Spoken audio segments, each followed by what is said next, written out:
Mendo pak. Aja muti I Magellanit ishte eksploruesi I parë evropian, që vizitoi territorin Kilian, duke lëndruar përmes ngushticës që mban emrin e tij. Dhe mut, dhe po shtoi edhe idiot, sepse ata bastard konkistador spanjoll vazhduan duke pushtuar në mënyrë barbare tokat e qytetërimit Inka. U deshën 3 shekuj për të shfarosur pothuajse plotësisht banorët vendas, duke vendosur përfundimisht një kufi midis qeverisë koloniale dhe fiseve indigjene përgjatë lumit Biobio, duke I dhënë emrin La Frontera zonës, që njihet me atë titull edhe sot e kësaj dite. Santiago po e dëgjonte Ginevrën ndërsa rrinin ulur së bashku në bar. Ishin takuar atu për të ngrënë diçka pas orëve të kickboxit.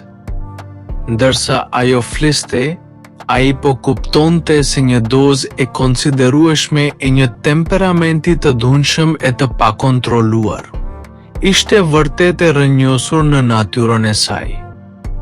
Megjithatë, në të njëjtën kohë, ai meti mjaft I habitur nga niveli I saj I mirë I njohurive kulturore, dhe duhet ta pranonte.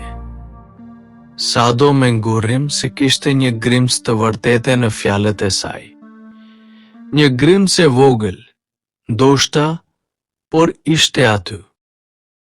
Po ajo tuf me pederast, koprac, hipokrit dhe mjeran të neveritshëm anglezët.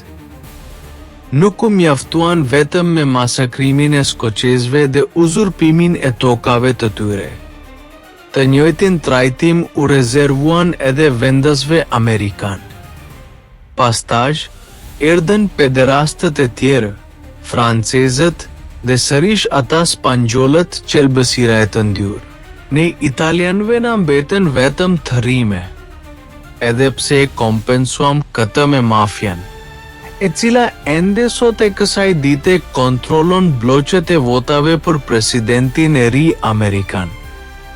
Gjithsesi, po ta mendosh mirë, sikur të mos kishte ekzistuar Amerika, me territoret e saj të gjera e plot burime, dhe të kishte pasur vetëm oqean.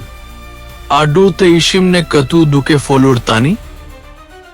Santiago ngriti lehtë supet dhe uli qoshet e buzëve, duke bërë me gjeste se nuk e dinte përgjigjen. Nuk e di. Dhe vërtet, ai nuk e kuptonte se ku donte të dilte gruaja me atë arsyetim të ngatruar e të gjatë. Sikur të mos kishte ekzistuar kontinenti amerikan. Kontinenti I vjetër, përfshi Rusin dhe Lindjen, do të përbali sot me një bipopullim të pakontrollueshëm. Me shumë gjasa, bota do të kishte marrë fund tashmë. Po ta mendosh mirë, apo jo? Çfarë thua, Santiago?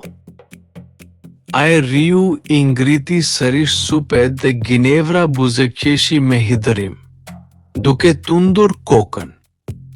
Kaluan disa sekonda heshtjegje dhe pikërisht kur po merrte një glenkë birre, në telefon I erdhi një mesazh.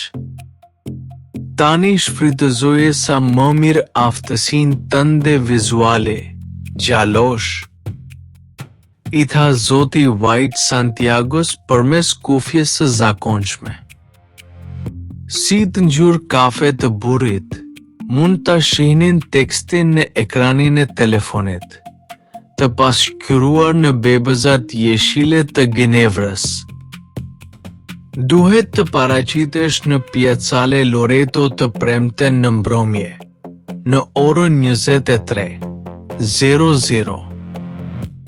Ajo po bëhej gati ta fuste pajisje në xhepin e gjaketës, kur dëgjoi sinjalin e një mesazhi tjetër. Këtë herë, megjithatë, ishte një mesazh zanor. Ginevra u ngrit mendjëherë dhe u largua nga tavolina për ta dëgjuar. pa u shqetësuar as të kërkonte ndjes para Santiagos. E bëra verifikimin që kërkove. Ai nuk është djali I një diplomati Kilian. Agjo që na bën të dyshojmë vërtet.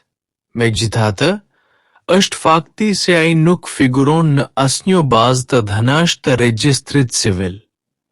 Është sikur njeriu ynë të mos ekzistojë fare. Ginevra u kthye te tavolina. Ul dhe nuk e fshehu vështrimin e errët e të zymt që I hodhi Santiagos.